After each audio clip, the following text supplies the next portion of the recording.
How to make cinnamon crunch bagels. In the bowl of a stationary mixer, add 2 cups of warm water. Add 4½ teaspoons of instant yeast. Active dry yeast. Add 2 tablespoons of honey. Add 3½ cups of all-purpose flour. Add 2 cups of pastry flour. Now the way you make that is in a large bowl, add pastry flour as a 1-to-1 ratio of all-purpose flour and cake flour. So in our bowl, we're going to add 1 cup of all-purpose flour plus 1 cup of cake flour. Combine well and add that to your mixer. Stir real well. Add it to the mixer. Add your pastry flour to your mixer. And lastly, you're going to add 1 tablespoon of cinnamon and 1 teaspoon of salt to your mixer. And with your dough hook, you are going to mix this on low speed until it comes together and forms a ball, roughly 1 to 2 minutes. Now, if you're mixing it and you're realizing this isn't really coming together, add a little bit of warm water at a time until it comes together.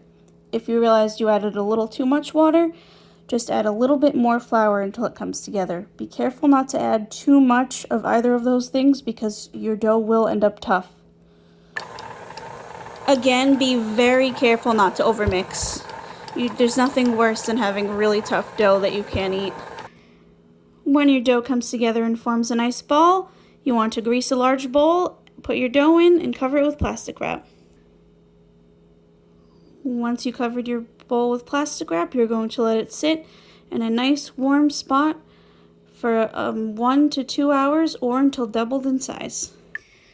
While our dough is resting, we're going to make our crunch layer. In a medium-sized bowl, add 1 cup of packed brown sugar, a ½ cup of granulated sugar, and 2 tablespoons of cinnamon. Mix well to combine. Once this is well combined, you're going to melt 4 tablespoons of butter, add it to your mixture, and mix well to combine. Set this aside till we're ready to use. Also keep the bowl you melted the butter in. We're going to use it again later for more butter. When your dough has doubled in size, put a little bit of flour in your hands and lightly press on the dough to release the gas. Also, turn out your dough onto a lightly floured surface. Again, put some flour in your hands and press down lightly on the dough to degas it on a lightly floured surface. Now divide your dough into about 10 to 12 pieces. Personally, I'm going to make mine a little bit smaller because I have a toaster oven and I don't have to worry about it fitting into a traditional oven, but you definitely want yours on the bigger side, so I recommend the 10 to 12 pieces. Now that you've got your balls, we're going to form them into bagels. What you want to do is grab 2 cookie sheets or more if needed, line them with tin foil, grease with Pam spray or flavorless oil, whatever you got. Now we're going to form these into balls. Put some flour in your hand so it's not so sticky, just a little bit, like this. Just form your hand into a C, grab your dough, roll it up. Ball. Repeat with all remaining dough. So again, what you want to do is put flour in your hands, fold in all your corners, flip it upside down, form your hand into a C like this, roll it. Repeat with all remaining dough. Now, getting these to look like bagels is very easy. You take your finger, poke it through the center of the ball, all the way through like this. Then with 2 hands, you want to stretch the center out until it measures about 2 inches across. I'm going to make mine a little bit smaller because I want mine to try to look like the ones you get at Panera Bread. Place your formed bagel onto your greased tinfoil sheet. Repeat with all remaining dough. Once you've formed all your bagels, lightly cover in plastic wrap and let sit in a warm place for 15 minutes. Now you'll notice, since our dough is set for about 15 minutes, they've grown up a bit and the holes have closed just a little bit.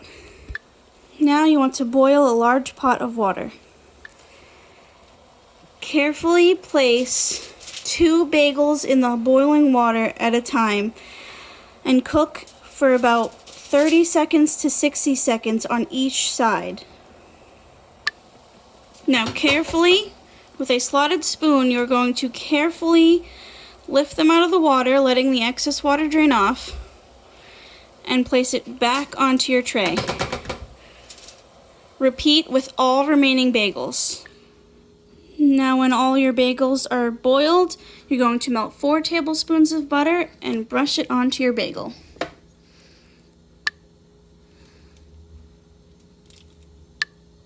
Mash your cinnamon crunch layer to loosen it. Once you've loosened your cinnamon crunch layer, take a generous scoop and put it on top of your bagel. Repeat with all remaining bagels. Now you want to bake your bagels off at 425 degrees until your bagels are golden. Start off with maybe 10 to 15 minutes. Then go from there. So my bagels took about 20 to 25 minutes to bake, but once they are golden, let them cool down and enjoy.